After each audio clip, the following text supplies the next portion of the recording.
firman Tuhan demikian. Pada hari itu, aku akan mendirikan kembali pondok Daud yang telah roboh.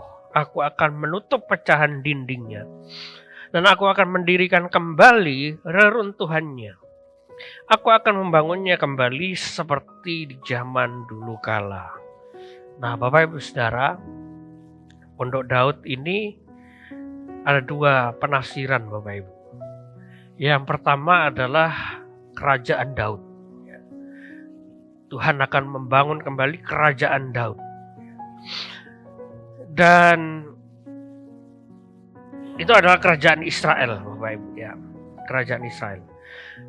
Nah, yang kedua itu adalah pondok yang seperti gambar di depan ini, Bapak Ibu. Kemah yang sederhana. Tentu saya tidak bisa menggambarkan dengan detail begitu ya, bagaimana bentuknya pondok Daud. Tapi kira-kira seperti ini. Cuma ini hanya kayu, Bapak Ibu, tapi ada temboknya. Ya. Nah, tapi prinsipnya ya, yang kedua ini adalah kemah sederhana. Kemah sederhana, tapi di tengah-tengahnya ini ada tabut. Artinya ini adalah pusat kehadiran Tuhan. Tuhan hadir di situ karena ada tabut. Tabut itu simbol kehadiran Tuhan.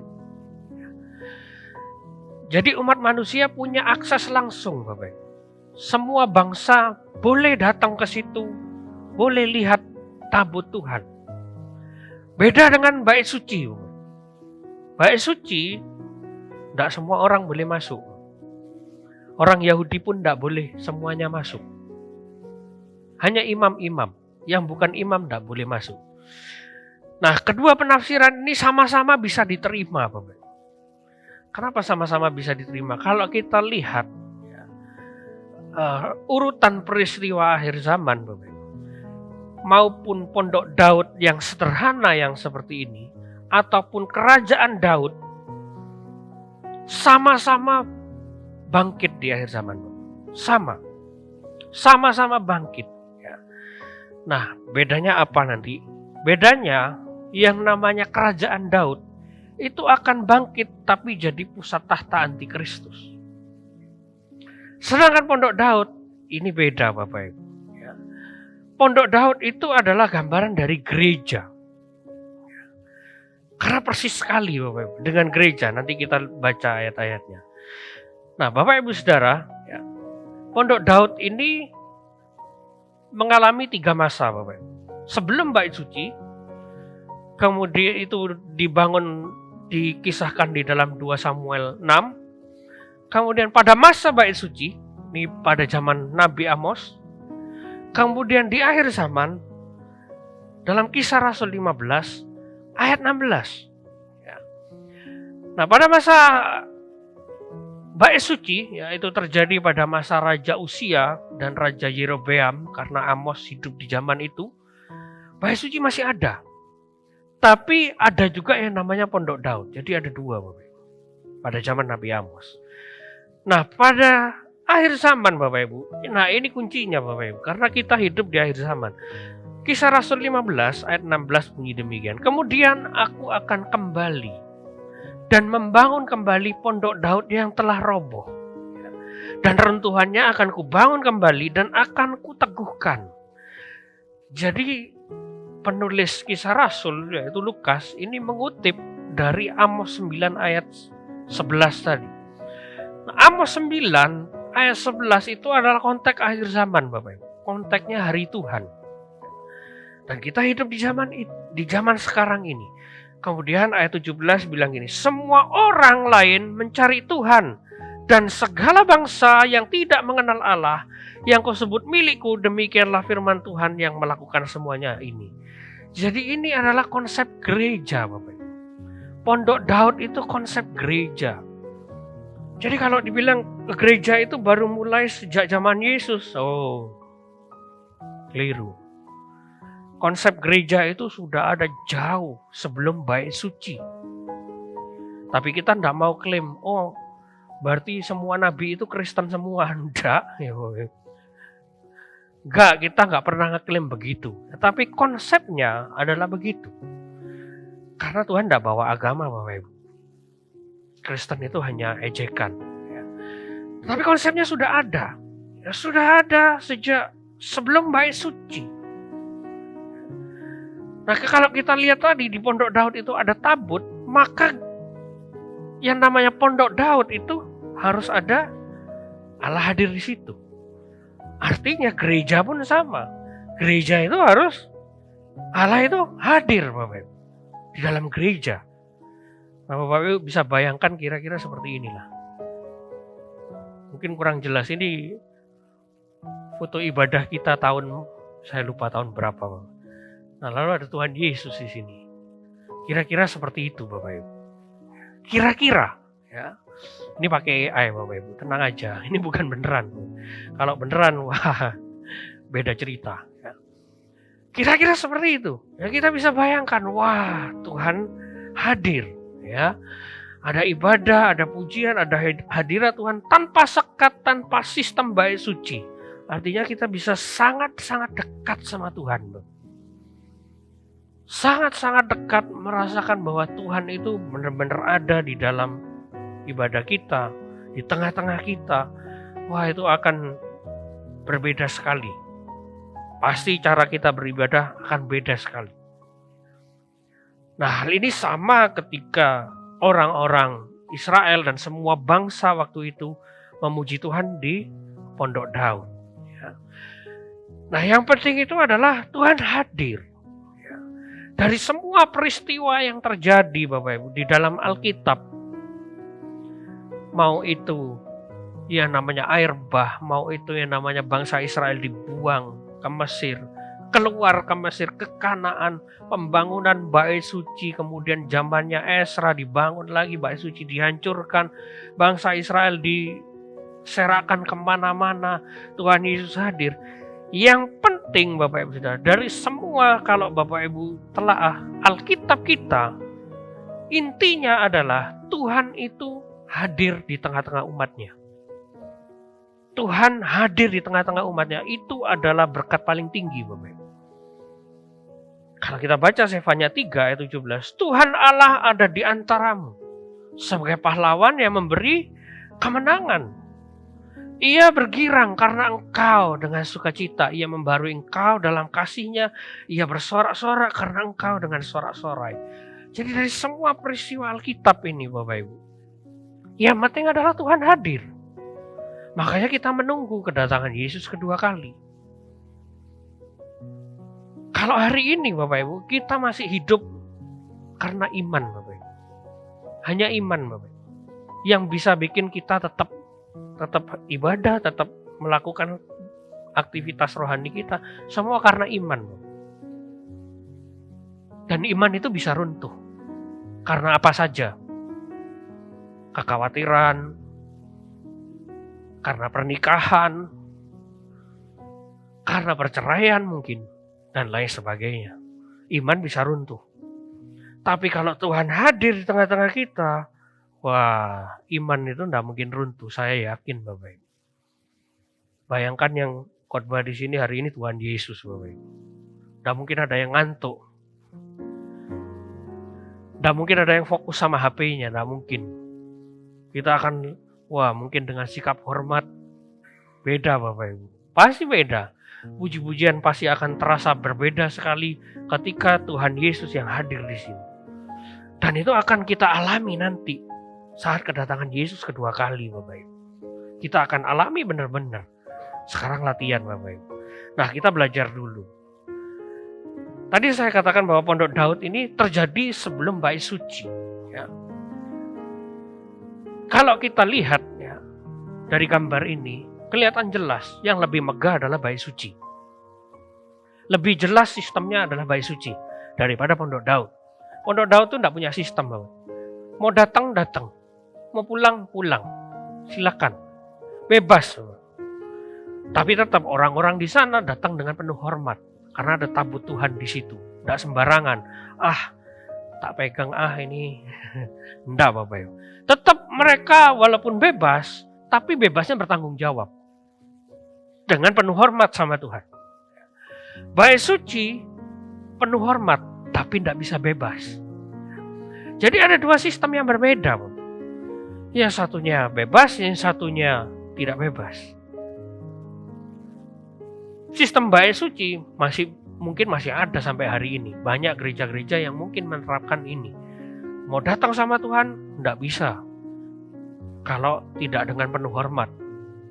Ya, kita akui ada beberapa gereja yang masih seperti itu. Tidak boleh sembarangan. Tidak boleh sembarangan. Harus melakukan ritual ini dan itu.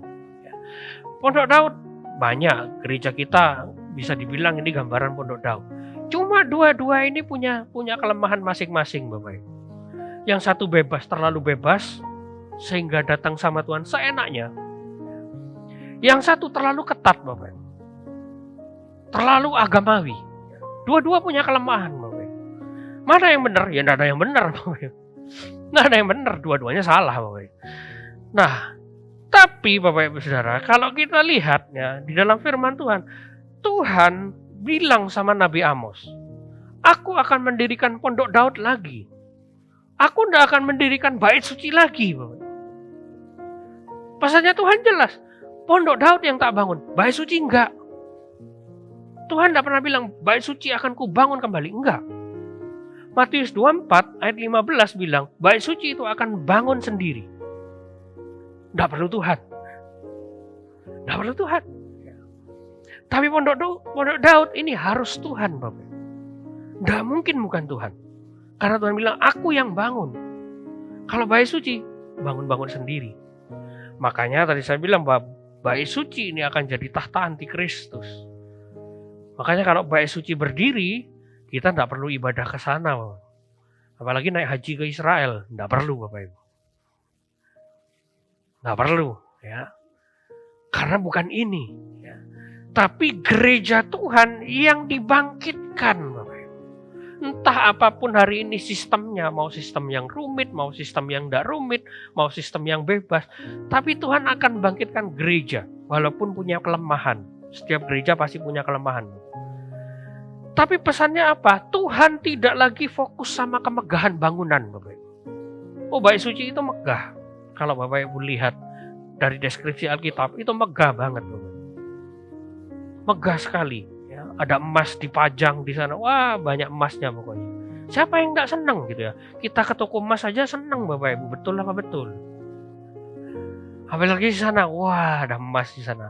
Ada makanan di sana, ya. Wah, kita happy gitu ya. Tapi Tuhan tidak lagi fokus sama kemegahan duniawi, sama sistem agamawi. Tidak, Tuhan mau balik ke cara penyembahannya Daud. Cara Daud menyembah. Dengan cara yang bebas tapi tetap hormat, Bapak Ibu. Dengan cara yang bebas tapi sopan. Dengan cara yang bebas tapi tidak asal-asalan. Tetap dengan penuh hormat, Bapak. Supaya apa? Supaya semua bangsa bisa mendekat sama Tuhan. Tidak hanya orang-orang khusus saja. Jadi ini konsep yang sama antara Pondok Daud dengan gereja. Sama, Bapak Ibu. Punya konsep yang sama. Jadi bukan kemegahan belaka.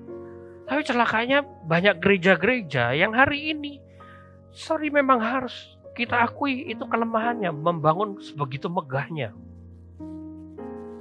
Sebegitu megahnya, ada gereja yang dibangun ratusan tahun baru selesai tahun ini, Bapak Ibu. Di Spanyol, Sagrada Familia, dibangun ratusan tahun dengan dana umat katanya. Wah, itu gereja paling megah. Saya bilang, untuk apa? Sebegitu banyak uang hanya untuk beli batu. Beli batu, Bapak Ibu. Untuk apa? Ya. Bukan itu. Ya, tapi banyak gereja tidak menangkap ini. Yang penting gerejanya berdiri megah, kokoh, gempa tidak jatuh. Padahal Tuhan tidak pernah cari konsep itu. Tuhan mau bangkitkan yang namanya Pondok Daud. Yang sangat sederhana, Bapak Ibu. Sederhana. Bukan yang megah. Ya. Bukan yang megah. Nah, Bapak Ibu Saudara, dalam perjanjian lama, Tuhan itu datang dengan bentuk yang sangat jelas. Tapi manusia tetap bergumul sama dosanya. Jelas sekali. Dalam rupa tiang awan, tiang api dalam rupa bait suci, tabut Tuhan ada di situ. Sembah yang terbakar dalam rupa malaikat, Bapak Ibu, dalam rupa penglihatan dan lain sebagainya. Tuhan hadir dengan jelas. Kalau kita hari ini lihat awan berubah jadi api, Bapak Ibu, kita akan bilang, wah ini AI gitu ya kan. Palsu ini. Tapi bangsa Israel saya itu lihat langsung, Bapak. Dia lihat langsung. Ada tabut Tuhan di situ juga, ada semak terbakar di situ, tapi tidak kebakaran. Dalam rupa malaikat, tapi masih bikin dosa, Bapak Ibu. Lihat sistem perjanjian lama. Manusia masih tetap bergumul sama dosanya, masih tetap. Makanya Tuhan berinisiatif punya cara yang beda. Bukan berarti Tuhan salah zaman, enggak. Tuhan nggak salah, tapi manusia yang gagal nangkep maksudnya Tuhan. Sehingga terlalu agamawi. Padahal kalau kita hari ini, saya tuh kepingin banget Bapak Ibu lihat ini. Serius, saya kepingin banget lihat ini. Ngalami sendiri. Gimana kita jalan di padang gurun, lihat tiang awan, tiang api. Kepingin Bapak Ibu, siapa yang nggak kepingin? 1 hari aja, jangan 40 tahun Bapak Ibu. 1 hari aja, supaya tahu, wah Tuhan itu seperti ini. Siapa yang nggak kepingin Bapak Ibu? Saya kepingin. Dulu pernah 2 minggu saya nggak percaya sama Tuhan. Saya cuma bilang, Tuhan, Bu ya muncul dikit di awan gitu, ngintip aja Tuhan. Ngintip aja. Saya langsung percaya Engkau ada. Saya nggak percaya Tuhan waktu itu. Kalau enggak, udah petir dikit-dikit aja. Yang lain enggak lihat, enggak apa-apa. Aku aja lihat Tuhan. Sampai hari ini enggak pernah ada Bapak Ibu. Enggak pernah terjadi. Tapi saya tetap percaya Tuhan. Kenapa? Karena 1 Korintus 3:16 bilang, tidak tahukah kamu bahwa kamu adalah bait Allah dan bahwa Roh Allah diam di dalam kamu. Tuhan tidak mau lagi pakai konsep yang lama karena manusia gagal nangkap maksudnya Tuhan. Akhirnya Tuhan berinisiatif hadir. Tuhan hadir dalam rupa Yesus Kristus. Dia menjelma menjadi manusia dan Tuhan Yesus terangkat ke surga.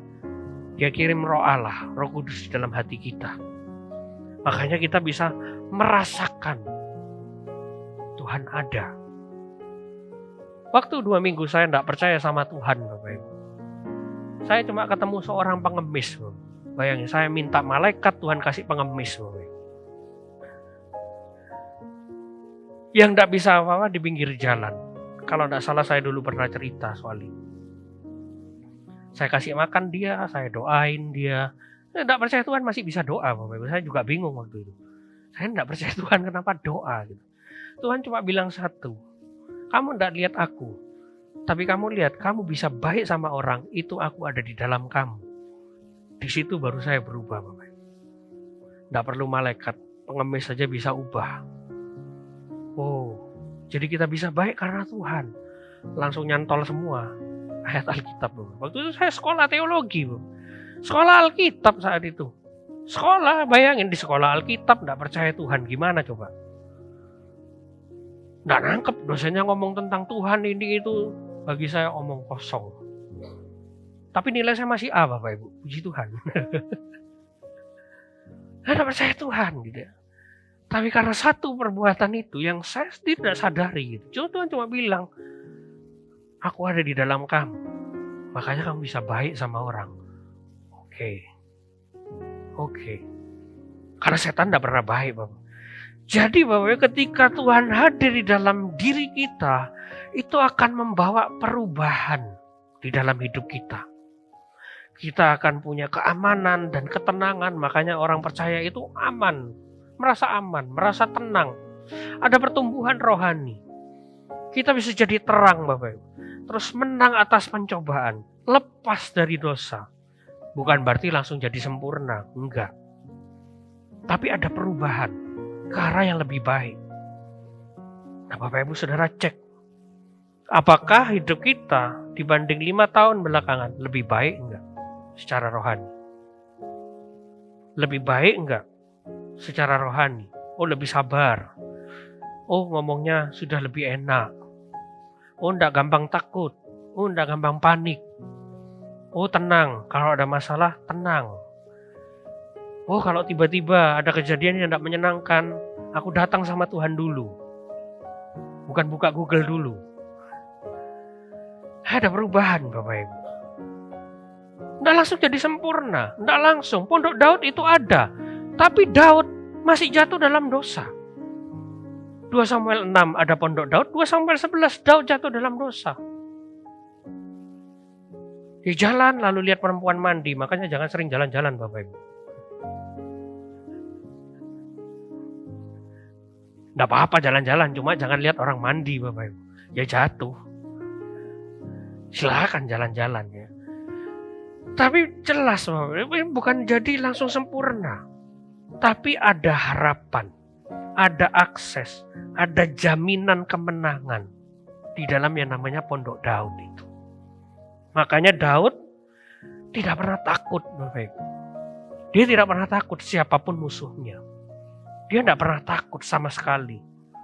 Bapak Ibu kalau pernah lihat gimana Daud ngalahin Goliat, pantas saja saya bilang dulu, wah pantas saja Daud itu tidak pernah takut ngalahin Goliat. Yang namanya ali-ali itu. Wah, seperti peluru, Bapak Ibu. Saya dulu pernah bikin videonya, wah kencang sekali, makanya tidak pernah takut. Itu kalau bukan hikmat dari Tuhan, tidak mungkin. Tidak mungkin. Makanya Daud tidak pernah takut. Ya. Karena dia tahu ada harapan, ada akses, ada jaminan kemenangan. Jadi ini punya konsep yang sama. Ibadah tidak lagi sekedar rutinitas. Seperti orang-orang Israel. Hanya aktivitas, hanya rutinitas, hanya ritual, Bapak Ibu. Ritual keagamaan, yang penting ke gereja. Tapi orang Kristen juga ada yang penting nang gereja minggu. Tapi hidupnya tidak berubah. Padahal hidupnya harus berubah. Karena Bapa itu mencari penyembah, yang menyembah di dalam roh dan kebenaran setiap hari. Bukan hanya hari Minggu. Bukan hanya penampilan luarnya aja. Tapi hatinya sungguh-sungguh menyembah Tuhan. Makanya Daud bisa ngomong di Mazmur 27. Wajahmu ku cari Tuhan. Karena Daud ngerti benar. Gimana Tuhan itu? Jadi Daud bukan sekedar tulis lagu, tulis puisi, sekedar nyanyi, Bapak. Tapi dia benar-benar cari wajahnya Tuhan itu gimana. Jadi Daud membawa kita bukan sekedar dari cuma datang ke gereja, tapi sungguh-sungguh cari Tuhan, cari pengalaman bersama-sama Tuhan. Makanya setiap kesibukan kita, mau itu kerja, sekolah, dan lain sebagainya, kita tidak pernah takut, Bapak Ibu. Kita tidak pernah khawatir, tidak pernah bingung. Pernah enggak kita ketika aktivitas, sebentar, berhenti sebentar. Tidak usah lama-lama, 1 menit aja. Ngomong sama Tuhan. Tuhan, ini gimana ini Tuhan? Ini harus dibayar, ini belum, ini bisa ditunda, gimana ini Tuhan? Apa yang harus aku lakukan Tuhan? Ingat enggak kita? Atau setelah makan, ada enggak yang berdoa setelah makan, Bapak Ibu? Saya doa makan tuh enggak pernah doa sebelum makan. Kalau pribadi di rumah. Istri saya tahu. Makan enggak pernah doa, tapi sesudah makan saya sering berdoa. Nah, bukan berarti sebelum makan salah doanya, enggak. Sama aja Bapak Ibu, sama aja. Cuma ini kebiasaan saya aja, supaya saya bisa tahu caranya mengucap syukur. Tahu rasanya, Tuhan, walaupun tadi aku minta sop buntut, Tuhan cuma kasih tahu tempe, aku bersyukur Tuhan. Nggak murtad gitu ya. Supaya kita ngerti caranya bersyukur Bapak Ibu. Itu saya pribadi. Silakan mau sebelum makan juga ada masalah. Ya. Yang penting kita ingat sama Tuhan. 1 menit aja ketika kita aktivitas. Nggak usah lama-lama Bapak Ibu. Lama-lama ya kita dimarahin. Nggak kerja ini. Doa terus gitu ya. Nggak usah lama-lama, sebentar aja. Waktu kita ngapain, masak misalnya. Tanya Tuhan, ini dikasih apa enaknya. Bukan bukan berarti kita cari muka sama enggak, tapi kita bangun kedekatan sama Tuhan. Jadi kita benar-benar jalan bersama Tuhan setiap hari. Nah, Pondok Daud ini secara praktis menggeser fokus kita dari sekedar rutinitas ke hubungan yang hidup. Ada hubungan yang hidup sama Tuhan, Bapak Ibu. Disitulah ibadah tidak lagi terbatas cuma hari Minggu. Cuma hari Minggu aja. Udah hari Minggu tidak sungguh-sungguh, setiap hari tidak sungguh-sungguh. Ya gimana Bapak Ibu? Makanya Minggu ini perlu kita belajar dari gereja sebelah Bapak Ibu. Gereja Katolik. Saya banyak bergaul sama orang-orang Katolik belakangan ini. Mereka mempersiapkan ibadah dengan baik. Hari Sabtu umatnya itu punya panduan Ekaristi. Harus dibaca. Mungkin Bapak Ibu bisa tanya sama teman-teman yang Katolik. Itu ada Bapak Ibu, ada panduannya, harus dibaca. Mereka harus menyiapkan hati sejak hari Sabtu. Kita kebanyakan lupa Bapak Ibu. Kadang bangun telat, hari Minggu itu telat bangun Bapak Ibu. Makanya telat ke gereja Bapak Ibu. Jadi Bapak Ibu, kita mau kasih apa sama Tuhan di hari Minggu ini? Sisa waktu, sisa tenaga, sisa perhatian, makanya ngantuk Bapak Ibu. Udah fokus. Kita mau kasih apa sama Tuhan? Nah di Pondok Daud itu semua kasih yang terbaik. Mereka datang dengan penuh hidup yang mau dipersembahkan sama Tuhan. Ini Tuhan hidupku. Beda dengan bait suci. Bait suci mau bawa korban. Bawa korban, bawa persembahan, bawa pergumulan. Lalu Tuhan ngomong apa sama bangsa? Imam berfirman. Selesai. Kita enggak. Pondok Daud itu membawa hubungan yang hidup. Nah, kalau Tuhan berdiam di antara kita, ini akan mengubah yang namanya kualitas iman kita. Tanpa hadirat Tuhan, iman itu akan jadi kosong. Kita tidak punya iman, Bang. Hanya kebiasaan, hanya tradisi yang dibangun dan tidak ada iman, Bang. Makanya jangan kaget kalau ada gereja yang cuma rutinitas saja dijalanin. Imannya kosong. Kena masalah, larinya ke Gunung Kawi, Bapak Ibu. Larinya ke orang pinter, bukan lari ke Tuhan, Bapak Ibu. Karena Yesus sendiri tegur bangsa Israel. Matius 15. Bangsa ini datang sama aku, bibirnya memuliakan Tuhan, tapi hatinya tidak. Jadi cuma dengan bibir, makanya Tuhan Yesus itu ajaib. Dan Tuhan bilang, iman tanpa perbuatan mati. Iman tanpa perbuatan mati. Iman kalau tidak ada buktinya, maka iman itu kosong. Jadi apa buktinya kita beriman? Ya ibadah, setiap hari dekat dengan Tuhan, itu buktinya kita beriman. Bang. Jadi inilah inti dari Pondok Daud, bukan sekedar kenal Tuhan dari jauh. Oh tahu, Yesus itu Tuhan. Tahu Yesus itu juru selamat. Tapi tidak punya hubungan tiap hari sama Tuhan, Bapak Ibu. Cuman tahu aja. Cuman ngerti. Makanya banyak orang pinter, Bapak Ibu. Banyak yang murtad. Banyak orang pinter, mereka jadi ateis. Karena tidak punya hubungan sama Tuhan. Hanya tahu dia dari jauh. Lihat aja banyak orang-orang di dunia ini yang pinter-pinter. Banyak yang ateis. Tapi giliran dia mau mati. Tuhan itu ada. Cuma ngomong gitu. Tuhan itu ada. Tuhan tidak main dadu. Tuhan yang menciptakan dunia ini. Udah bilang gitu aja. Terus mati. Banyak orang pinter begitu. Bukan berarti itu udah tidak usah jadi pinter. Enggak. Tapi pinter, tapi punya hubungan dengan Tuhan itu hebat. Banyak yang begitu. Banyak. Salomo. Kemudian Ayub. Orang-orang pintar. Yang punya hubungan setiap hari dengan Tuhan. Nah disinilah iman sejati bertumbuh. Ketika pengetahuan bertemu dengan yang namanya iman Bapak Ibu. Kita akan punya dasar yang kuat. Karena kita tidak cuma tahu, tapi kita dekat sama Tuhan. Kita punya dasar yang kuat. Kelihatan dari mana? Kelihatan dari cara kita baca Alkitab, Bapak. Tiap hari. Kelihatan dari situ. itu kebiasaan atau memang benar-benar mau baca. Itu hanya rutinitas atau memang benar-benar pengen cari sesuatu. Pengen cari tahu tentang Tuhan. Kelihatan dari situ, Bapak Ibu. Wah, kitabnya tidak dibaca tiap hari. Ya sudah, Bapak Ibu. Ya sudah ya. Tapi kita harus tinggal di dalam Tuhan, Bapak Ibu. Firman itu harus kita hidupi benar-benar.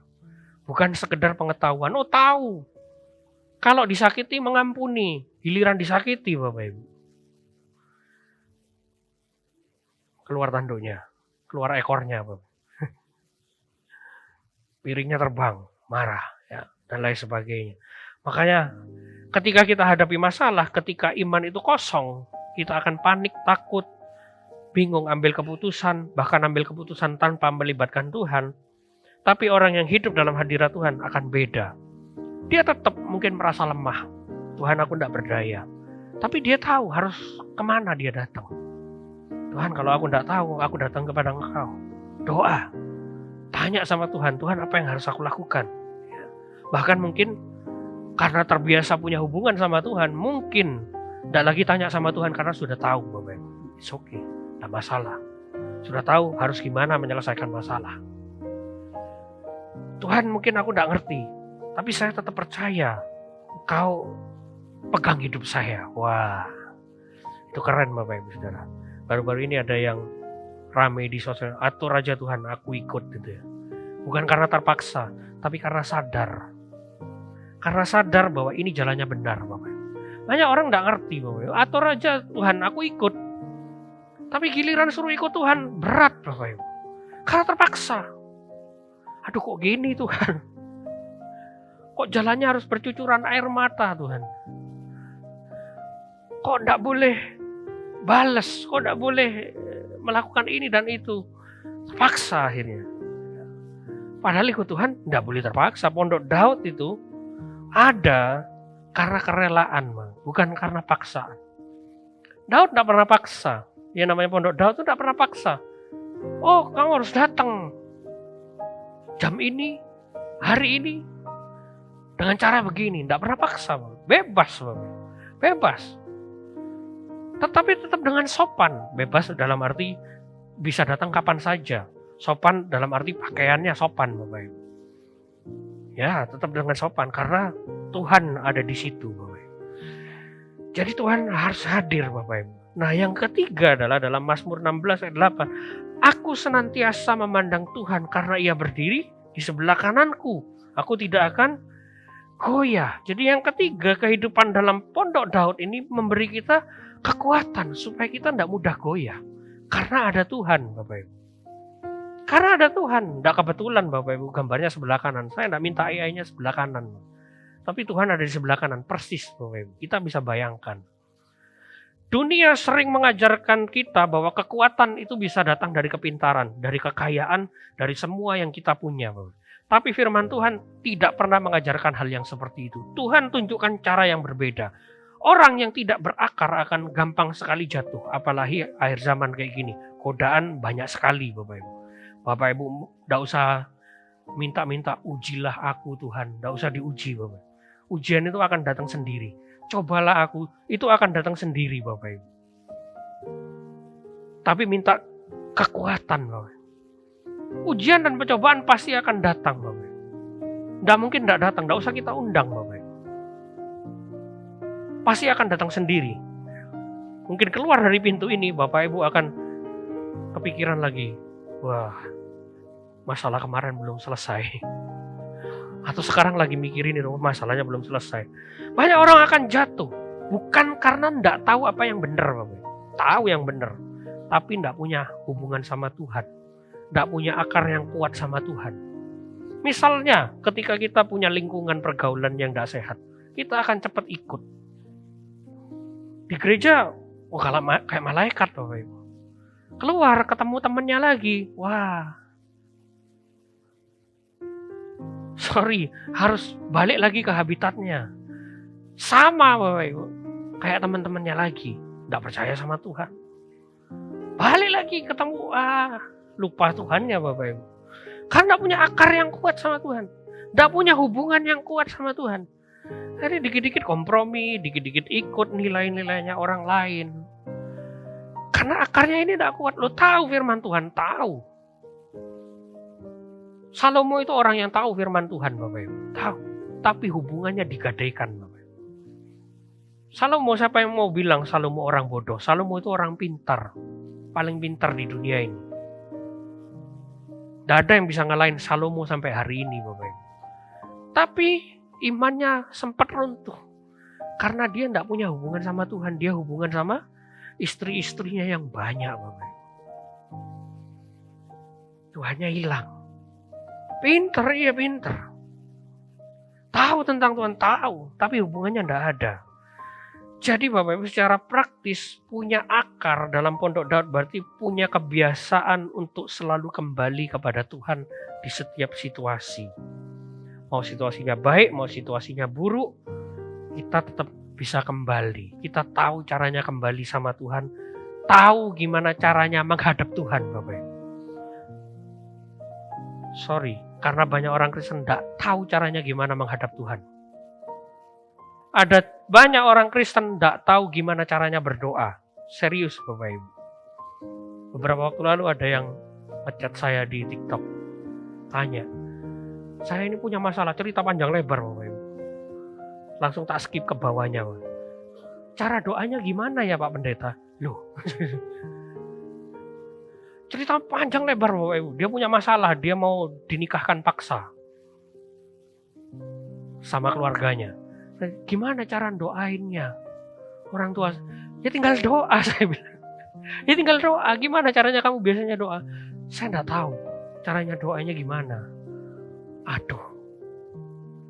Bapak Ibu. Caranya datang sama Tuhan saya enggak tahu gimana. Karena enggak punya hubungan sama Tuhan Bapak Ibu. Giliran ada masalah baru cari Tuhan Bapak Ibu. Lah selama ini kemana? Selama ini kemana? Kenapa sekarang baru mepet hari pernikahan? Cari Tuhan. Cari pendapat. Jadi datanglah dalam segala keadaan Bapak Ibu Saudara. Jangan biarkan adanya badai. Membuat kita ragu sama adanya Tuhan Bapak Ibu. Jangan biarkan adanya badai. Oleh sebab itu yang namanya kehidupan Pondok Daud itu harus jadi sesuatu yang praktis. Kita dipanggil untuk bangun mesbah pribadi. Doa, baca firman, menyembah Tuhan secara pribadi. Bukan bergantung sama ibadah minggu di gereja. Kalau cuma bergantung sama ibadah minggu di gereja, dia akan pulang bawa protes Bapak Ibu. Kalau masukan enggak masalah. Bawa protes,